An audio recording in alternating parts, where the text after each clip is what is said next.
So, I experienced not belonging from a very young age. I remember, the first 4.5 years of my life were spent on the PGA Tour with my father and my mother, which was great. It was an exciting experience, and I wouldn't trade it for the world. However, being around adults at such a young age and being able to relate to them when they put me in kindergarten with my peers, I didn't feel like I fit because I didn't fit. My childhood was very different. It wasn't about, coloring. It was about staying quiet and being around adults all the time. So to feel like you're an outsider or outside the inner circle per se, it's a very lonely feeling, and then you start going into that rhetoric of what's wrong with me? Why don't I belong? What do I need to change to fit in? And you start those cognitive acrobatics to kind of bend yourself into what people want, and all it creates is stress. So that was the first sense. I remember the first day of kindergarten walking in, and I can't remember what the boys' names were.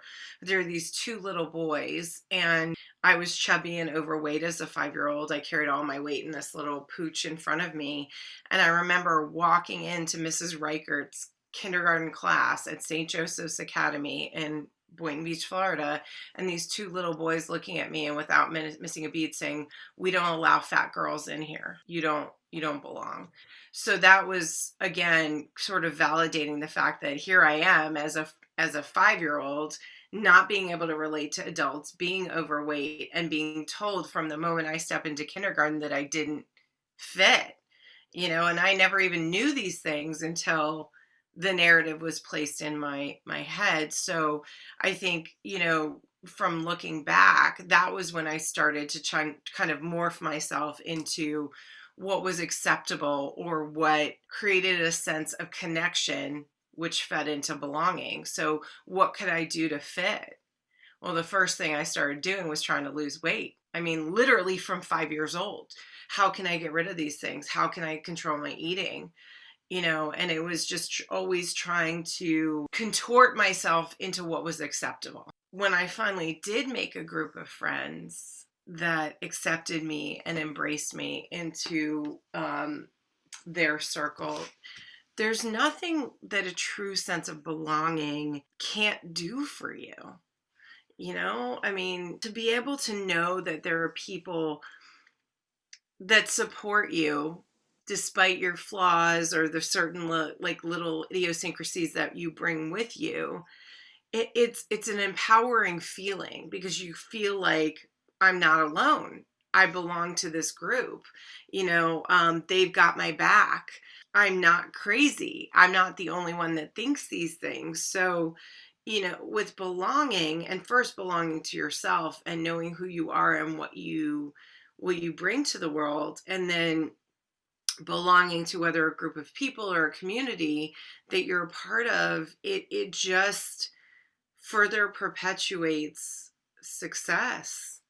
I mean, it really does, to know that you are part of something bigger than yourself, and then on a biological level, we're all wired biologically to belong to each other, to have that connection. I mean, we are on a genetic and DNA level connected to each other, and if you don't believe me, look at the coronavirus. We're all connected. And it's that sense of belonging, I think, right now that's causing a lot of angst and anxiety for people, especially with the holidays coming up. It's like, that it's that family nuclear unit that we all belong to that knows us, right? They're the ones that, when we go back to our home, when our buttons are pressed, we're going back to the factory settings, right? Because they're the original factory, our family, our nuclear unit. And I think when that's taken away through no fault of anybody's but coronavirus, you feel not whole. You feel like there's a piece missing. And that's what belonging does. It brings together you with either like-minded individuals or it's this just beautiful sense of community and connection that really is rooted in everything we can do moving forward. So I think knowing what it feels like not to belong and to be excluded. And that really, really on a very soul and heart level is what I feel like I'm called to do on this planet is to foster and nurture belonging in whatever way that works for the individual. So one of my favorite quotes, I love Brene Brown, and take a look at her work. She's incredible. She's doing a lot of world changing work here, and she's been doing it for a long time. But she says, we're biologically, cognitively, physically, and spiritually wired to love, to be loved, and to belong. So true. It is so true. We are biologically, cognitively, physically, and spiritually wired to love, to be loved, and to belong. I mean, think about that. Just think about that state. To love, to be loved, and to belong. Just sit with that for a second. To me, when I say that, to love, to be loved, and to belong, I feel my whole soul sigh in relief. It's like, oh, okay, that's what I was looking for. And despite the fact that I may have these crazy little quirks or flaws, you still love me and I still belong. There's nothing better than that feeling. It's I don't know how to explain it experientially, but I'll just tell you the way it feels to me is there's this warmth that crawls up from a very deep part of me. Goosebumps come on my skin, and I can feel, like I said, I feel my soul sigh and my heart smile. When you belong, your soul sighs, your heart smiles, and it may come differently for you, but it's just that sense of I'm not alone, I'm going to be okay. I love this quote from Amani and Margria. Let me read it to you.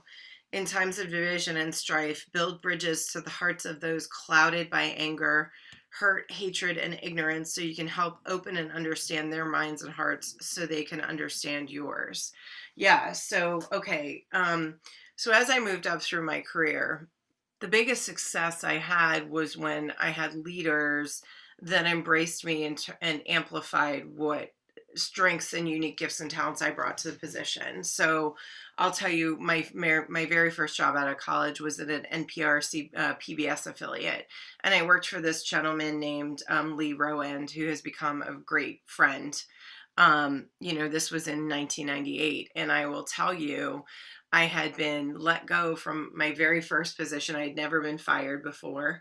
And talk about not feeling like you belong, after striving and striving and striving to work in a newsroom and be an associate producer and then to be fired. I mean, that is the ultimate stamp of, hey, you don't belong here. Right. So to go to the NPR PBS affiliate, where the first thing my boss said to me was, you're nobody until you're fired in television, so you're way ahead of the game, was the first message he gave to me about how to belong. And it was again, I'll go back to my heart smiled and my soul sighed. And it was a sigh of relief, oh my God, I don't have to posture anymore. I don't have to search anymore. I belong here. And he's telling me that from the very beginning. And what ended up happening was I really thrived under that kind of leadership, and Lee really focused on creating a sense of belonging in his department. And what ended up happening was our productivity and profitability of that department skyrocketed, right? So after a year and a half, I mean, one of the things he kept saying to me was, you're going to parlay this into something bigger. You're not going to be here very long, which is exactly what happened. And I went from this bubble of belonging under Lee's leadership to leaders who pit me against my other department heads. So, it went from a culture of pulling together to separation, right? And all that did was create distraction and a drain of energy. And while we were still successful, what we did, I was sick and miserable. Physically sick. I mean, I would throw up every day before work. So that sense of separation really, really did a number on me mentally, physically, spiritually, emotionally, to the point where, I lasted in that position about 4.5 years. And then I was hired by another company, which, that feeling like I didn't belong is something that has been imprinted on me deeply. So when I feel like I don't belong, or as I move through life, I want to make sure that I'm the conduit for belonging. Like that's something that a lot of people and colleagues will say to me, that they feel like they're always welcome. And I want to make sure that everything everything in my being is guiding that sense of belonging in everything that I do in life, whether it's grocery shopping or coaching a high level officer in the military. I want to make sure that everybody belongs. And I think, in order to do that as a leader, you have to find those connection points. And that means that you really need to be insatiably curious and inquisitive about everything in life, and I'm someone who has learned that how sometimes my curiosity can offend. So, especially in this kind of volatile environment we're in, I try to kind of call out what I'm about to do. So, I'll say to people, listen, I know that sometimes my curiosity can come off as invasive, and it's not intended that way. I'm just an insatiably curious person about everything. So please don't take offense. And if there is anything that rises up within you, whether it's emotions or physical sensations or that are causing you discomfort based on the things that I'm asking, please let me know. Which, that if you tell somebody what you're about to do, I'll automatically pulls their guard down because they know where they're going. You're not going to blindside them with something. And what ends up happening is having these deep conversations with people where I hear things from them like, I've never told anybody this, or the only person that knows this is my wife, or I've thought about this since I was a child, because I've created a culture where they know I'm not going to judge and they're going to belong to me and to themselves regardless of what happens. So, I think when there's unity and when there's pulling together as a human race, there's nothing we can't accomplish together. But you have to, I think belonging starts internally. You have to belong to yourself first, knowing who you are, what your triggers are, knowing yourself so well that even, I call it the princess and the pea effect. Like, even if there's a small irritation and that sets your being off kilter or off center, you're so in tune with yourself that even that smallest irritation is going to send you a signal that something's off. And you're not going to belong to everybody, but you will always belong to yourself. So that's, you start here. Like, what does my heart want? What does my body want? What does my soul want? What does my mind want? How, and then that, after answering those questions, going even further, okay, now that I know that I belong to myself, how can I, as a being, allowing my energy to guide what I'm doing, how can I best contribute to humanity right now? Like, what is my best contribution? And that can lead to other things. And for me, that's a question that's been, kind of replaying itself in my mind since March. How can I best contribute? And there have been several different iterations. I mean, my creative partner Cheryl and I talk about it all the time, as we keep peeling back these layers and other things keep popping up. Well, the layer we've peeled back is that I'm called to foster belonging in this reality right now at this moment in time. And who has felt like they're excluded, who has felt like they're not part of the team, who has felt like they haven't been seen, heard, appreciated, etc. And I'm like a heat-seeking missile when it comes to that. Like, I can find people who have felt like they're on the outside, and here's what I know: if you spot it, you got it. And the only reason I can spot it so easily is because I had it in myself. I felt like I didn't belong so many times. And I think we all need to heal the wounds within us before we can belong to each other. We have to belong to ourselves first, and that takes a certain amount of healing and introspection. So a lot of organizations are grappling with diversity, equity, inclusion strategies, issues, challenges, ever since the assassination of George Floyd in May of this year. It's really brought into many of our awarenesses that this is something that is not something that can be ignored away, meaning DEI. Like, it's not something that can be ignored away. It's not something we can't talk about. It's not something that we can say doesn't exist. Okay, because we know all of those things are factual. But I think um, with organizations, specifically when I'm brought in, this sense of belonging is really at the root of all of this.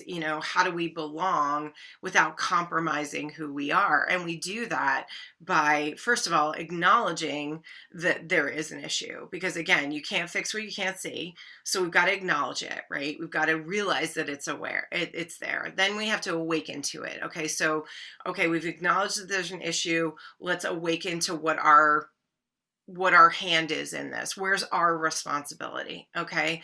Also, we're going to awaken to what's holding us back, whether it's a real or perceived obstacle or it's a wound that we haven't healed. Okay. And then we assess. Okay. So we've acknowledged, we've awakened, we have assessed. Okay. So we know there's a problem. We're awakening to it. Okay. How deep into it are we? Like, where are we? Let's lay a baseline. And we do that basically by co-creating that system with the leadership team, along with my team that brainstorms out the process, right? Because I think every organization, while there are some certain patterns that do arise, I think each has challenges that are unique to it. So acknowledge, awaken, assess. And then I think what we need to do is adjust and make course corrections. So okay, we've found what the issues are. We've figured out what our baseline is. What do we need to do to fix it? How do we adjust? How do we course correct? What's working? What's not working? What's next?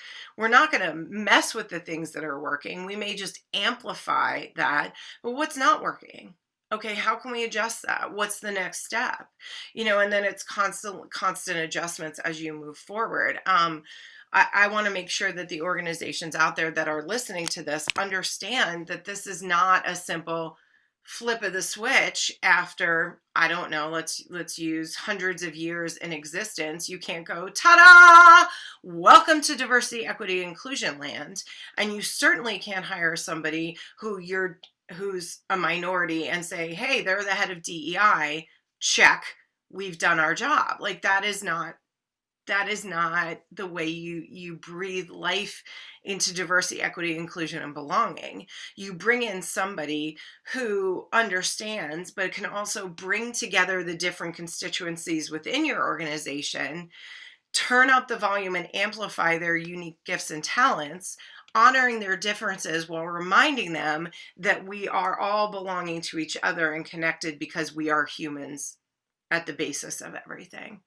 And I think, that's really broad strokes in our process, but that's how we do it, and it's the constant adjustment and course correction. I'm a big believer in the Japanese model of Kaizen, which is small, incremental, consistent changes over time. This is why true transformation takes about 8 years, because you're dealing with mindset shifts and behaviors and people who may be resistant to change, because again, remember, change, the mind on a very primal level views change as death. So it thinks we're losing something, but I can tell you right now, DEI, belonging are not zero-sum games. Meaning, if you belong to me, that doesn't mean you're losing something over here. We know all the research, right? We know that when minorities and women do well, everybody does well. Again, rising tides raise all ships, right? So this scarcity mindset that's creating separation and breaking up belonging is a result of the conditioning that we've been subject to since we were born. So here are some of the benefits you can expect by incorporating belonging into the culture of your workplace. Higher levels of productivity, higher levels of morale. Many organizations report 30% more profit to their bottom line. You're going to have people who are excited to come to work, who will do more than is expected of them. They will become missionaries and advocates of your organization, which again expands your sales team and expands your marketing team. Belonging, makes people want to jump out of bed and come to work and to be part of this thing that is accountable to the greater good. So, a great tool that I love to use to foster a sense of belonging is something that I learned at the University of Santa Monica, and it's called perception checking. And basically, what that means is that you're checking that your definition or what you are thinking matches what the person is delivering. So, for instance, let me give you an example. Back in 2014, I was hired to co-facilitate the board retreat for PHL Diversity. PHL Diversity is the Diversity Congress of the Pennsylvania Convention and Visitors Bureau, who is charged with bringing in diverse conventions into the city of Philadelphia for the hospitality industry. During that facilitation, I had 60 leaders from all over the city of Philadelphia. I mean, people from executives from Comcast, people that representatives from the mayor's office, Pico, that's our energy provider, you name it. Anybody was in that room. And the word advocacy kept being thrown around. And I noticed that one person would say advocacy, everybody would shake their head, then somebody else would talk about it. It was the same word, but two different definitions. Okay, so that's where perception checking comes in, right? So I slowed everybody down and I said, I'm hearing the word advocacy a lot. I want everybody to define advocacy for me because I feel like we need to come up with a common vocabulary. So one person said advocacy was lobbying Congress for more dollars for DEI businesses. Another was advocacy was boycotting businesses that didn't work or hire the LGBTQ plus community. My definition of advocacy was everybody has a seat at the table, everybody is heard, everybody is listened to, and we take everything into consideration. Now, all those definitions are correct, right? Same word, three different definitions. Perception checking says, okay, this is what I heard you say. Is that accurate?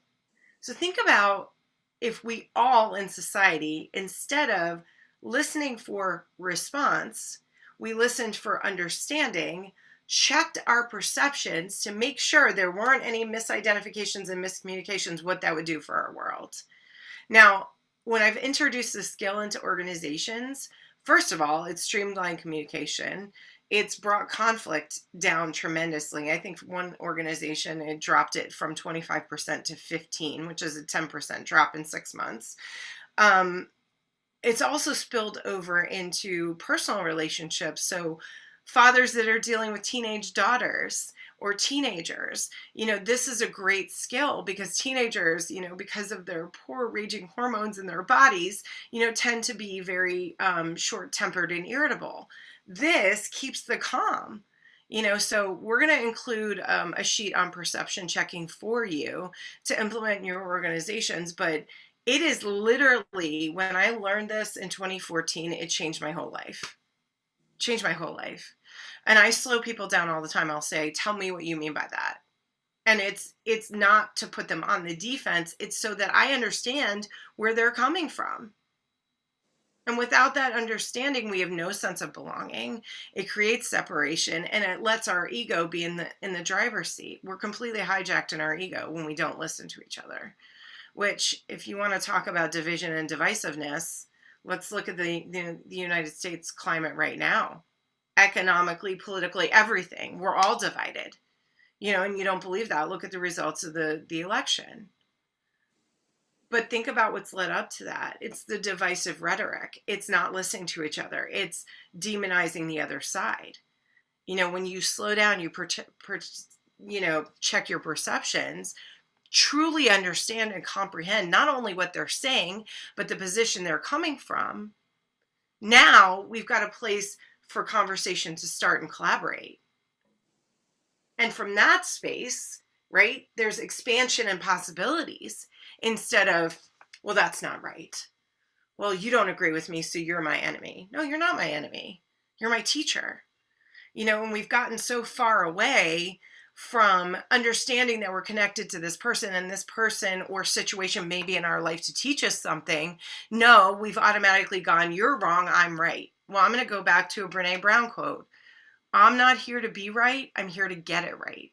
And in order to get it right, we got to slow down, check our perceptions, listen for understanding, and make sure that we take a moment to pull on our empathy, compassion, and love and understand that everybody is carrying some battle or some kind of struggle that they're going through. And unless we take the time to really understand and connect, we're never going to belong to each other again.